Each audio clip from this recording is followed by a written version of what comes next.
ዝና ቢሆን ያልፋል ማያልፈው አንድ ነገር በሰማያት ያለ ክብር።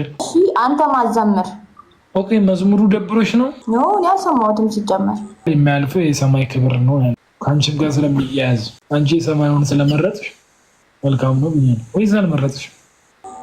እስካት ጌም እየተጫወትን ነው ብለሃል። ምን ነው ውዴ?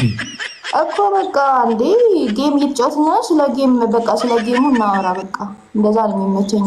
ክብርም ዝናም ያልፋል አይደለ ውድዬ? እንደዚህ ማውራት አልፈልግም። ስለ ጌሙ እናወራ ነው ያልኩት። ብትሞቺ ሳናወራ ስለ ኢየሱስ መስማት አለብሽ ውድዬ። አሁን ስለ ኢየሱስ አውቃለሁ፣ አትንገረኝ። ምን ታውቂያለሽ ውድዬ? እስቲ ንገሪኝ። ጌም እንጫወት እስካት። መጽሐፍ ቅዱስ ላይ ወደ እግዚአብሔር መንግስት ኑ ብለን እንለምናለን ይላል። እስካት እንዳሰብከኝ ስብከት እኮ አይደለም ህይወት ነው እየነገርኩሽ ያለሁት ማሪ። ያለ በዛ ልጠፊ እኮ ነው እያየሁሽ። ለምን ነው የምጠፋው እንዴ? ብትሞቺ እኔ ይቆጨኛል። የሆነ ነገር ብትሆኝ ገባሽ አይደለም? ጌም እየተጫወተ ይህንን እድል አግኝቼ ለምን ስለ ኢየሱስ አልነግርሽም?